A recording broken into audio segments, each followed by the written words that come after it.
Hello, beloveds. This is Rachel here, the Modern Shaman. Thanks for being with me today. This is a little different than my normal weekly YouTube video because I normally do them on Tuesdays, but because of this solar eclipse, I wanted to release this video a bit early in preparation for the coming totality. I'm stealing that phrase, totality, for this solar eclipse because a client of mine who I saw on Friday used that, and I was like, that is a beautiful way of languaging the eclipse. So the totality that is coming, that is present right now in terms of the energy that we're feeling. I wanted to touch on that topic today. Now, many of you guys sent in questions. I say many, three different people sent in, questions around this. So I'm just going to kind of lump all of y'all's questions into one video. One was about like meditations that they could do to harness the energy for this eclipse. Another one was kind of what to expect or what I'm seeing in other clients.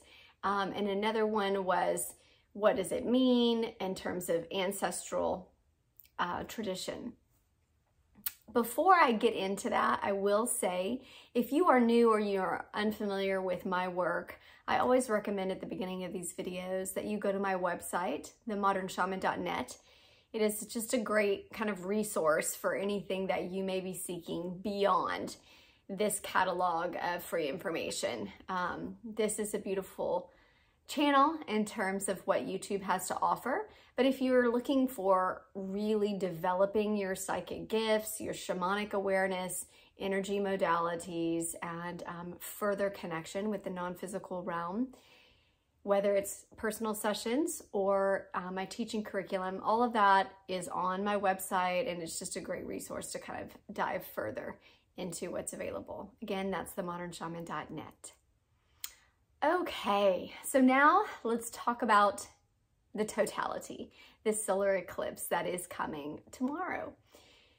So if you are clairsentient, which is the psychic gift of feeling the non-physical, the energy realm, the electromagnetic currents, the frequencies, the emotional tones through the body, also known as an empath, then you are probably already experiencing a lot of the energetic shift that comes with the eclipse season. In our ancient traditions, this is a time of quiet solitude, cloistering in. We would come inside, meaning we wouldn't be outside in the energies because they were known as like, not necessarily toxic, but like very potent and impacting. And we didn't necessarily have the scientific language to explain it in terms of the electromagnetic frequencies, but we knew that the air quality wasn't good to breathe. I'm saying that now, I'm coughing. Like I'm already trying to get that toxic energy out. But it is a time of releasing of a lot, and the shifting in the ions from the negative to the positive and the positive to the negative. It's a dramatic shift, and that electromagnetic frequency is highly charged in the air.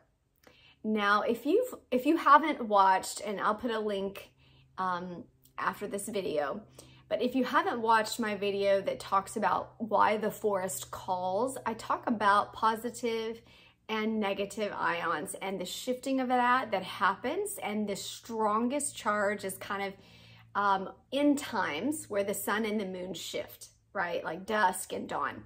So this happens very, very polarized during an eclipse. So the air is known to be highly charged. If you've ever seen on sacred sites photos that people will take, and they'll have all of these orbs in the photos, this is that electromagnetic static or charge in the air.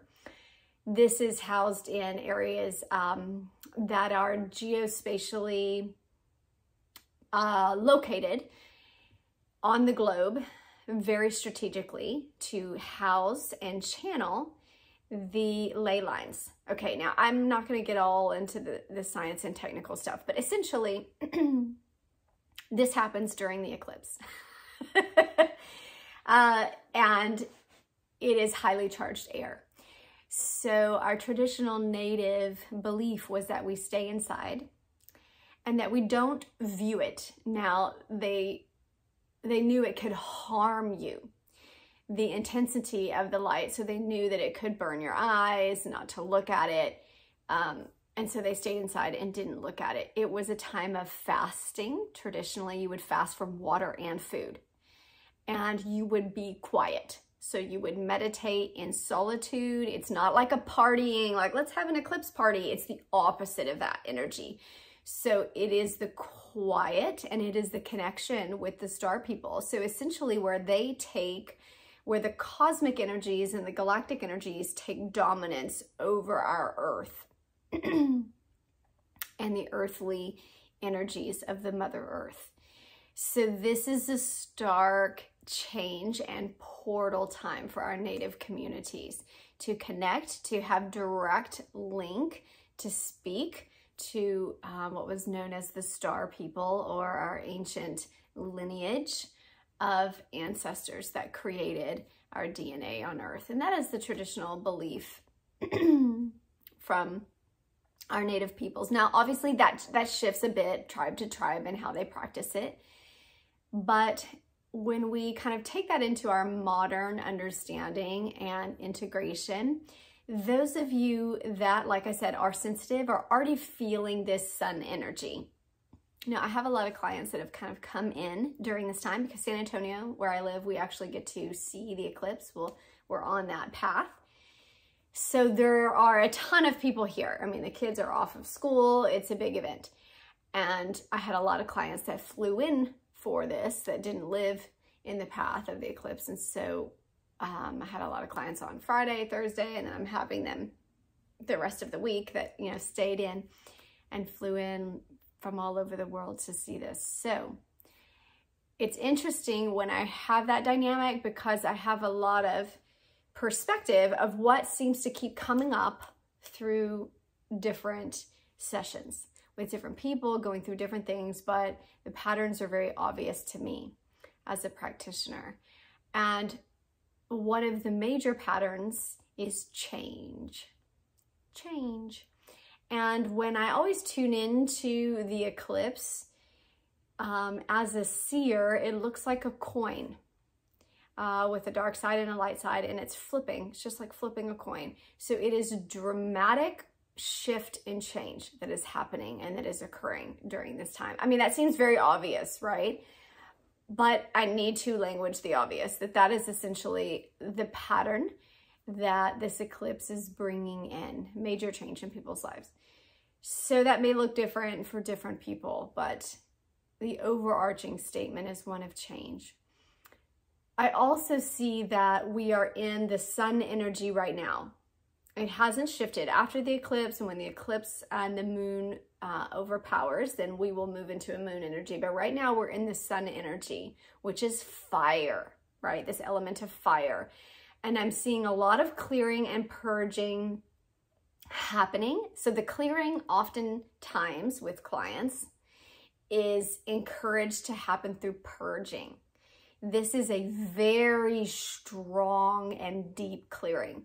When we receive purging clearings, like people throwing up, or I'm in session and I literally feel like puking, or sometimes I do puke, or sometimes the message comes from higher guidance that you need to do a purging ceremony. The client needs to throw up and get something out of the body. These are very old ancestral traumas, ancestral curses, ancestral karma, ancestral energy, old energy. So this may be from a past life. This may be in this lifetime from your childhood. This may be from your parent, your mother's mother's mother's mother. It's this old energy that's been stagnant and sitting inside of you, and it needs to come out through fire. So this is that acid burning of when we purge or when we throw up, and it comes up from our sense of self, so our stomach, and all of the stomach lining, and it burns on the way up. So fire alchemy is a strong catalyst. So it shifts very dramatically, and it shifts in opposite way of what would be the natural course. So our natural course would be bowels, right, through the bowels, and we would cleanse through elimination, through water, right? It's slower moving, and you think about how water makes change, like creates the Grand Canyon slowly over eons of time.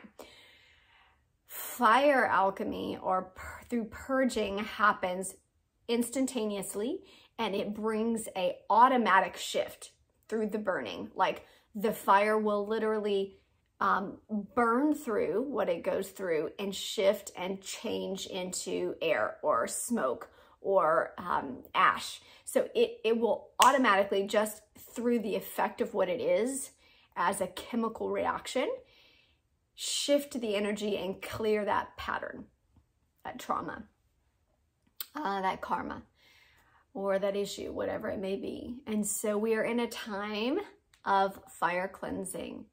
So I'm seeing a lot of people that are having things come up, and it feels very painful.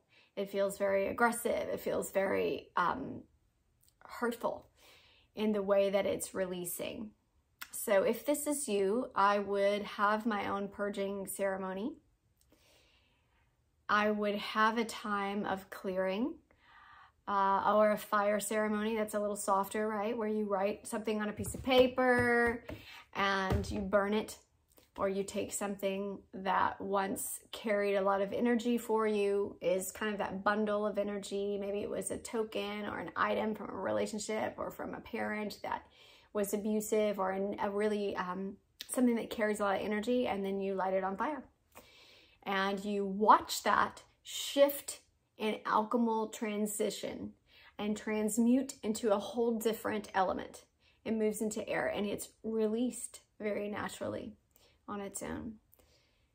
So that is the energy that most people are in right now. Now, when we move through the eclipse, it will shift and we will move into water, which is the element of the moon.